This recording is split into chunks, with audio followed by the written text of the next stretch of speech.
વડોદરામાં રક્ષિત ચોરસિયા દ્વારા અકસ્માત સર્જવાનો જે મામલો હતો, આ અકસ્માતમાં ઈજાગ્રસ્ત થયેલા પરિવારે ન્યૂઝ 18 સમક્ષ વ્યથા ઠાલવી. ઈજાગ્રસ્ત થયેલા બાળકોના પિતા અજીત કેવલાણીનું નિવેદન. તબીબનો અભ્યાસ કરતી કોમલ કેવલાણીના પગના વાસ્ક્યુલર ફાટી ગયા. કોમલ કેવલાણીની પ્લાસ્ટિક સર્જરી કરવી પડે તેવી સ્થિતિ. ભાઈના દીકરા જયેશને પણ 2 સર્જરી થઈ ચૂકી છે. મોટી ખોડખાપણ પણ રહી શકે છે. પહેલા જેવું જીવન જીવવું ઈજાગ્રસ્તો માટે હવે અઘરું બની ગયું છે. આરોપીઓને દાખલારૂપ સજા મળે તેવી પરિવારની માંગ છે. અજીત કેવલાણીનો દીકરો અને દીકરી તેમજ ભાઈના દીકરાને પહોંચી છે ગંભીર ઈજા.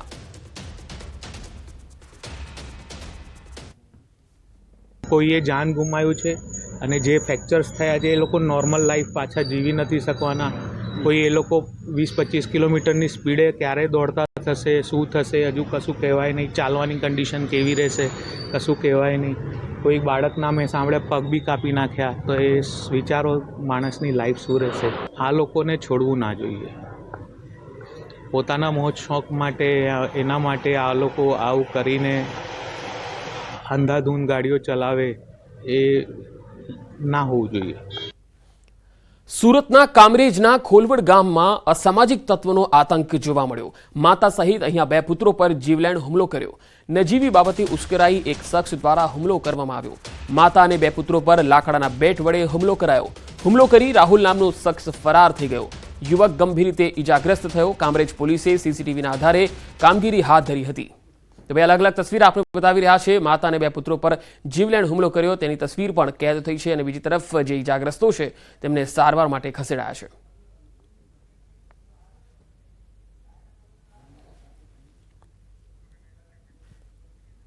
સાબરકાંઠાના હિંમતનગરમાં યુવકના હાથ બાંધી અને નિર્દયતાથી માર મારવામાં આવ્યો. આગિયોલ ગામે એક મહિલા અને યુવકે દંડો લઈને યુવકને મૂઢ માર મારવાનો વિડીયો વાયરલ થઈ રહ્યો છે. માનસિક અસ્વસ્થ યુવકના ઊંચા અવાજથી પરેશાન થયાના આરોપ સાથે મહિલા અને યુવકે તેની ધોલાઈ કરી દીધી. યુવકને માર મારી મંદિરમાં લઈ જઈ અને પૂરી રાખ્યાનો પણ આરોપ છે. ગામભોઈ પોલીસે મહિલા અને પુરુષ વિરુદ્ધ ગુનો નોંધી તપાસ હાથ ધરી છે. તો આગિયોલ ગામનો આ વિડીયો તમે જોઈ શકો છો કે આ જે માનસિક રીતે અસ્વસ્થ વ્યક્તિ છે અને તે મોટી અવાજથી બોલતો હશે એટલે સ્થાનિકોને ગમ્યું નહીં અને કેટલાક લોકોએ તેને ફટકાર્યો. બંને હાથ બાંધી દીધા અને ઢોર માર માર્યો. યુવકના હાથ બાંધીને નિર્દયતાથી ફટકાર્યો હતો.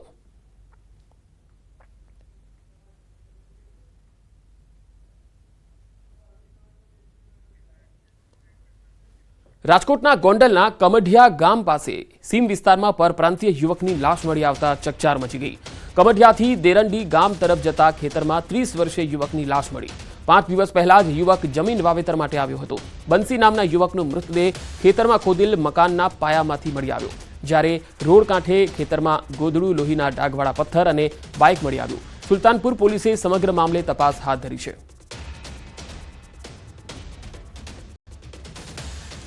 રાજકોટના વડાળી ગામે ખૂની ખેલ ખેલાયો. મોબાઈલમાં સ્ટેટસ રાખવાની બાબતે યુવકની હત્યા થઈ. 32 વર્ષીય યુવકની છરીના ઘા ઝીકીને હત્યા કરવામાં આવી. મોબાઈલમાં સ્ટેટસ મૂકવાની બાબતે બોલાચાલી થઈ. આજી ડેમ પોલીસ સ્ટેશન ખાતે અજય મુછડિયા વિરુદ્ધ ફરિયાદ નોંધાઈ છે.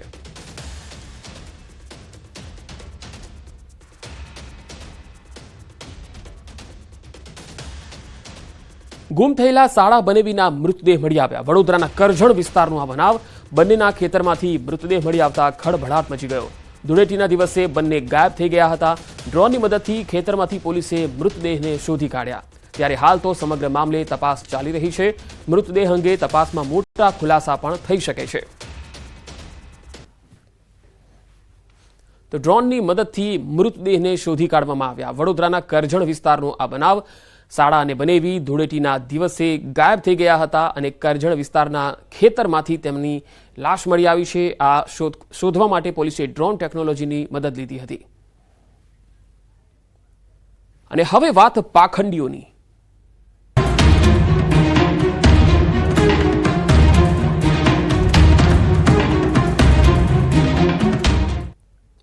રાજકોટના ભુવાની 10 વર્ષની ધતિંગ લીલા વિજ્ઞાન જાથાએ કરાવી દીધી બંધ. અમદાવાદના મેટોડામાંથી ઝડપાયો ભુવો મહેશ મંજીવાળા. આરોપી ભુવો દાણા જોઈ 5100 થી લઈને ₹1 લાખ સુધીની ફી વસૂલતો હતો. ભેજાબાજ ભુવો ભોળા લોકોને અંધશ્રદ્ધાની આડમાં ફસાવી તંત્રવિદ્યા સ્મશાનમાં વિધિ કરવાના નામે પૈસા પડાવતો હોવાનું ખુલ્યું. બીજી તરફ ભુવાનો વાયરલ વિડીયો પણ લોકોમાં ચર્ચાનું કેન્દ્ર બન્યો. ભુવાની જાળમાં ફસાયેલ દંપતીએ વિજ્ઞાન જાથાને માહિતી આપતા જયંત પંડ્યાએ પોલીસની ટીમ સાથે પહોંચી ભુવા મહેશ મંજીવાળાને તેના સાગરીતો સાથે ઝડપી પાડ્યો. પોલીસ તપાસમાં ભુવો રિક્ષા ચલાવતો હોવાનો પણ ખુલાસો થયો.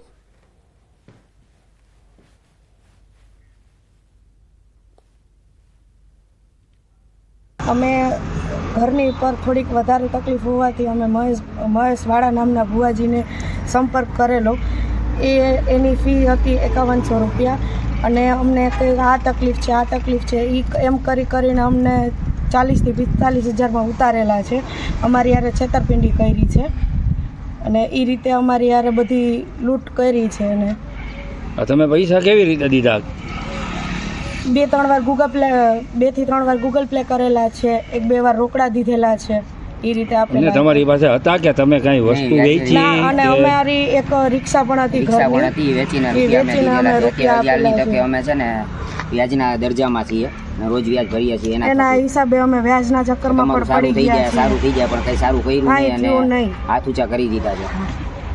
અત્યારે કઈ જવાબ આપતો નથી. પૈસા પરત માગવાનું કીધું તો કે તમારા થાઈને કેસ કરો, અહીંયા કેસ કરી એવી ધમકી આપે છે. અને રોડ ઉપર આવીને એના ભાઈને બધા ધમકી મારે છે કે હવે ક્યાંય ઘરે આવ્યો તો તારા ટાટીએ ભાંગી નાખશું ને ઘરે આવીને પૈસા લઈ જાય ને એવી ધમકી મારે છે. એટલે આવા ભૂવાથી બહુ દૂર રહીએ એવું મારું પબ્લિકને કહેવાનો મતલબ એવો છે કે કોઈ એવા ભૂવા પાસે જાતા પહેલાં 7 વખત વિચાર કરજો. આ ભૂવો છે આંકડાનો જુગારનો શોખીન હતો અને લોકો પાસે રૂપિયા પડાવતો હતો અને પોતે નગ્ન હાલતની અંદર પણ એનો વિડીયો વાયરલ થયો હતો, એ પણ સામે આવ્યો હતો. આ સમગ્ર હકીકતમાં પીડિતા જે મહિલા હતી એને બધાની હાજરીમાં એને માર પણ માર્યો હતો, કારણ કે એને 45,000 જેવી રકમ જુદી જુદી વિધિના નામે લઈ લીધી હતી અને આ પીડિત પરિવાર છે એ બરબાદ થઈ ગયો હતો. સાબરકાંઠાના જિલ્લા પંચાયત આરોગ્ય વિભાગના કર્મચારીઓ હડતાળ પર ઉતર્યા. 700 જેટલા આરોગ્ય કર્મીઓ અચોક્કસ મુદતની હડતાળ પર ઉતરતા દર્દીઓ પરેશાન થયા.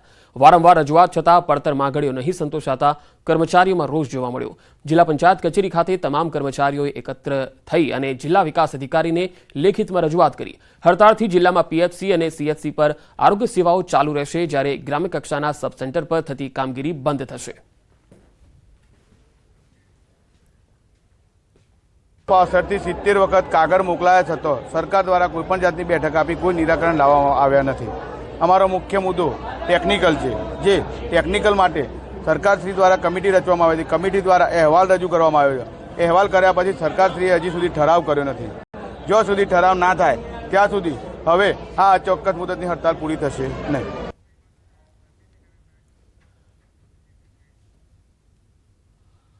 અને હવે આપણે સીધા લઈ જઈશું ગૃહ રાજ્યમંત્રી હર્ષ સંઘવી પત્રકાર પરિષદ સંબોધી રહ્યા છે. આવો સાંભળીએ. કોંગ્રેસે એની માનસિકતા તો સ્પષ્ટ કરી જ છે. જે રાજ્યમાં અનેક વાયદાઓ આપ્યા હોય, વાયદા પૂર્ણ કરવા માટે સરકાર પાસે રૂપિયા નથી, પરંતુ ચોક્કસ સમાજને લાભ કરાવવા માટે અન્ય બધા જ જોડે અન્યાય થાય તે પ્રકારનો નિર્ણય એ કોંગ્રેસ કર્ણાટકામાં જે બિલ પસાર કર્યું છે તેનાથી સ્પષ્ટ થાય છે. અને તે જ માનસિકતાથી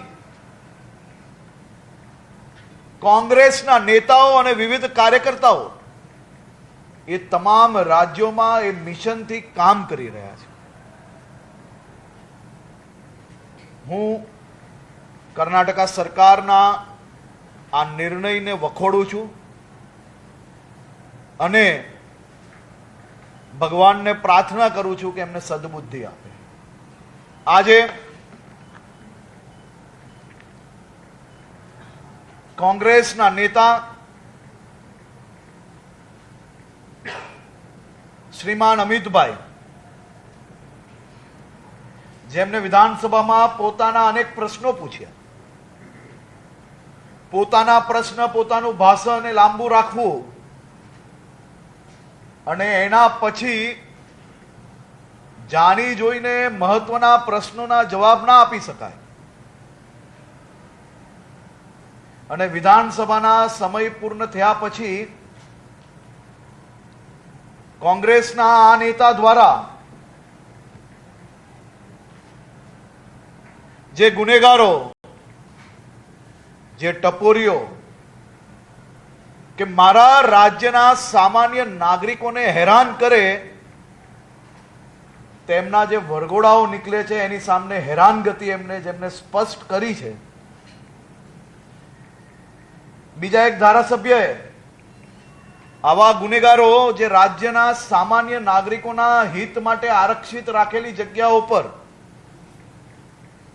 ઇલીગલ કન્સ્ટ્રક્શન જે તોડવામાં આવે એની સામે દુઃખ વ્યક્ત કર્યું. તેનાથી સ્પષ્ટ નજરે પડી રહ્યું છે કે આવા ગુનેગારો પર જ્યારે કડક પગલાં ભરાય અને એ પગલાંને કઈ રીતે વિરોધ કરવો, એ પગલાંને એમખેમ રીતે પ્રસ્તુત કરીને વિરોધ કરીને પોલીસને આ પ્રકારના મજબૂત પગલાં લેતા રોકવાનો આ સ્ટેટમેન્ટોથી 100% પ્રૂવ થઈ રહ્યું છે. ખાસ કરીને સુરતની વાત કરી. સુરત સિટી અને મહાનગરોની અગર વાત કરીએ તો મારે એક આંકડો ગુજરાતની જનતા સામે મૂકવો છે. ગુનો બન્યો, અનેક જગ્યા પર અનેક ગુનાઓ બન્યા. સમાજ જીવનમાં જ્યારે આ પ્રકારના ગુના બને તો એવા ગુનાઓની પાછળ ગુનેગારોને સીધા કરી લેવાનો એ સંકલ્પ લઈને ગુજરાત પોલીસ પાસે કામગીરી કરાવી રહ્યા છે. પરંતુ જે સુરતને બદનામ કરવાનો કોંગ્રેસે ખાસ કરીને એક મિશન હાથમાં લીધું છે. એનસીઆરબીના ડેટા પ્રમાણે જે આઈપીસી કલમના કેસો જે દાખલ થાય છે એ કેસોમાં 1 લાખ જનસંખ્યાના આધારે કેટલા કેસો, તો સુરતમાં 1 લાખની જનસંખ્યાની સામે 215 કેસ, દિલ્હીમાં 1832 કેસ, કેરળમાં 626 કેસ, બેંગલુરુ કર્ણાટકાની અંદર 337 કેસ, મુંબઈ મહારાષ્ટ્રની અંદર 376 કેસ, હૈદરાબાદ તેલંગાણાની અંદર આ જ પ્રકારના 266 કેસ, એની સામે ગુજરાતના સુરતની અંદર 215 કેસ, જેમાંથી મોટા ભાગના કેસો એ ચીટિંગના અને બીજા પ્રકારની જે ઘટના ઇન્ડસ્ટ્રીઝ જોડે લાગતી હોય, ઇન્ડસ્ટ્રીયલ વેપારની લાગતી હોય એવા કિસ્સાઓ બી આની અંદર સમાવેશ થાય છે. મેટ્રોપોલિટન સિટીઓની અંદર જે ઘટનાઓ બને છે એ ઘટનાઓ જોડે જોડે એ લોકોને જે ન્યાય અપાવવાની કામગીરી છે એમાં ગુજરાત દેશમાં સર્વપ્રથમ રાજ્ય છે જે ફાસ્ટ ટ્રેક કોર્ટ દ્વારા ઝડપથી ન્યાય અપાવવા માટે અનેક દાખલાઓ આપ સૌની સામે એ પુરવાર કરે છે કે ગુજરાત ઝડપથી ન્યાય અપાવવામાં આપણું રાજ્ય દેશમાં સર્વપ્રથમ રાજ્ય છે. સુરત શહેરના જે કિસ્સાઓ એમને કીધું વધી ગયા છે, તો આઈપીસી કલમના હિસાબે જ આપણે જોઈએ તો 2020ની અંદર 33,824 કેસો દાખલ થયેલા, 2021ની અંદર 32,097 થયેલા અને 2023માં 11,499 કેસો દાખલ થયા છે, જે બીજા વર્ષો કરતા ઓછા છે. પરંતુ આ કેસો બી કઈ રીતે ઘટે તે દિશામાં કામગીરી કરવા માટે સુરત પોલીસ અને ગુજરાત પોલીસ મક્કમતાથી કામગીરી કરશે અને કરવી જ પડશે. રાજ્યના પ્રત્યેક નાગરિકોને નાની મોટી કોઈ બી પ્રકારની તકલીફ થાય, સાહેબ તમે આ જ પ્રકારના વિડીયો એ અનેક રાજ્યના જોયા છે, પરંતુ આ પ્રકારના એક્શન મિનિટોની અંદર લેતા કદાચ ગુજરાત રાજ્ય એકમાત્ર રાજ્ય હશે કે કલાકોની અંદર બધા ગુનેગારોને પકડવા માટે ટીમ બને, ગુનેગારો પકડાઈ જાય અને ગુનેગારો ભવિષ્યની અંદર આ પ્રકારનો ગુનો ના કરે તે માટે કડકમાં કડક પગલાં ભરવામાં આવે. આ પ્રકારના ગુનેગારોને રોકવા માટે પ્રિવેન્શન એક્શનો બી લેવાયેલા છે. આ જ ગુનેગારને 3 વાર પાસા હેઠળ અંદર નાખવામાં આવ્યો છે.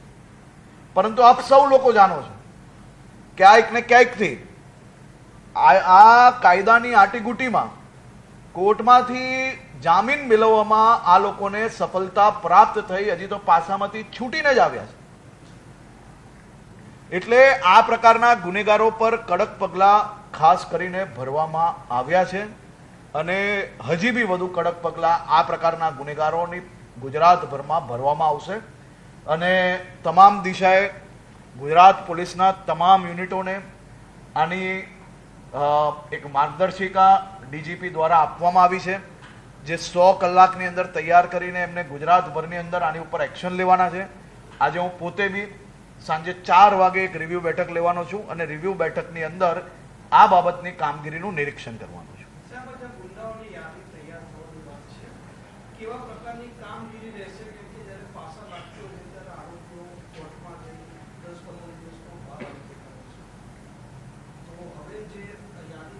સંપૂર્ણ જે કામગીરી છે એ લેટરમાં લખેલી જ છે. એ લેટર બી ઓફિશિયલ બધાને મળેલો જ છે, એટલે એ જ પ્રકારે કામગીરી ચાલુ છે. કાયદાનું જે કામ છે એની ઉપર કોઈ બી પ્રકારના સ્ટેટમેન્ટ આપવા એ યોગ્ય નથી, કારણ કે કાયદો કાયદાનું કામ કરે છે, ન્યાયપાલિકા ન્યાયપાલિકાનું કામ કરે છે. પણ અમારી જવાબદારી છે પ્રિવેન્શન એક્શન લેવાની, ને પ્રિવેન્શન એક્શન સંપૂર્ણપણે ગંભીરતાપૂર્વક લેવામાં આવશે.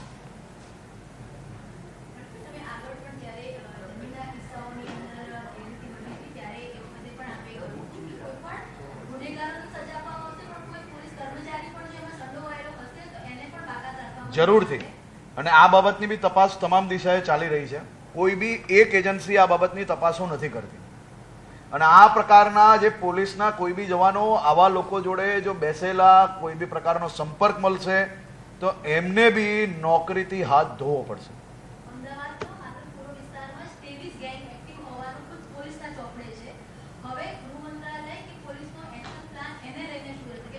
સમય મેં તમને કહ્યું એ પ્રકારે કે પ્રિવેન્શન એક્શન એટલે પોલીસે જે ગુનેગાર છે, કાયદામાં આખા દેશની અંદર જે છૂટ મળી છે એ છૂટમાં આ પ્રકારના ગુનેગારોને તમારે પાસામાં નાખવાના હોય છે. તો આ પ્રકારના ગુનેગારોને પાસામાં નાખવાની કામગીરી પોલીસ બરાબર કરે છે કે નહીં એ જોવાની હોય છે. અને આવા ગુનેગારોને જો પાસામાં સમયસર ઢકેલી લેવામાં આવે તો પોલીસની એ જ કામગીરી છે. પરંતુ હું એવું માનું છું કે એ લોકો જે ભાષામાં સમજે એ ભાષામાં પોલીસને સમજ છે કઈ રીતે કામ કરવાની, અને એ દિશામાં ગુજરાત પોલીસને સંપૂર્ણ સૂચના છે કે કોઈ બી ગુનેગાર એને કંટ્રોલમાં રાખવા માટે ગુનો પોતાના વિસ્તારમાં ના બને તેની સંપૂર્ણ જવાબદારી એ લોકલ પોલીસ સ્ટેશનની છે, ને ગંભીરતાપૂર્વક આવા ગુનેગારો પર પગલાં ભરવાના.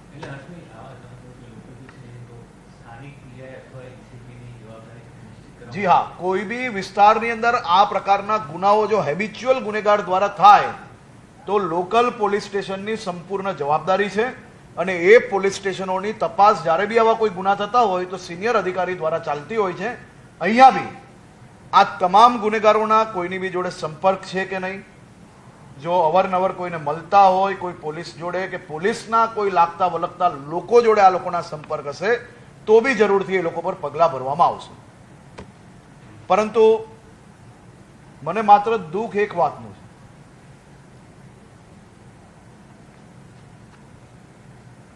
ઘટના પર ટીકા જરૂરથી હોવી જોઈએ. ઘટના બને તો ચૂંટાયેલા પ્રતિનિધિઓ એની પર ટીકા કરવી જ જોઈએ.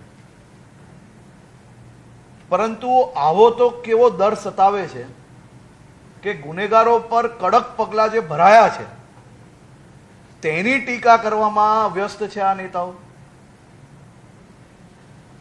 શું આ પ્રકારના ગુનેગારો જે રાજ્યના નાગરિકોના હિતમાં સુરક્ષિત રખાયેલી જગ્યાઓ પર કબજો કરે તો એ ખાલી કરાવવો કે નહીં કરાવવો? શું આ પ્રકારના ગુનેગારો પર કડક પગલાં ભરવા કે નહીં ભરવા? ગુનેગાર કોઈ બી સમાજનો નથી હોતો, ગુનેગારનો કોઈ સમાજ નથી હોતો. ગુનેગાર કોઈ બી હોય એની ઉપર કડક પગલાં ભરવા જ જોઈએ, અને આનાથી બી વધુ કડક પગલાં ભરવામાં આવશે.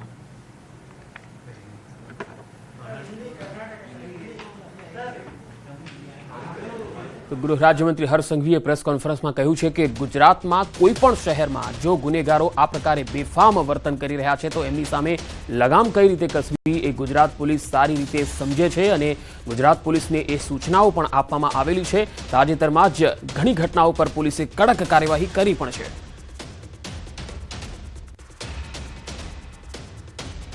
ગુજરાત રાજ્યમાં છેલ્લા કેટલાક સમયથી અસામાજિક તત્વોના આતંકના અનેક કિસ્સાઓ સામે આવી રહ્યા છે, જેને લઈ ડીજીપીએ કુખ્યાત ગુનેગારોની યાદી તૈયાર કરવા આદેશ કર્યા હતા.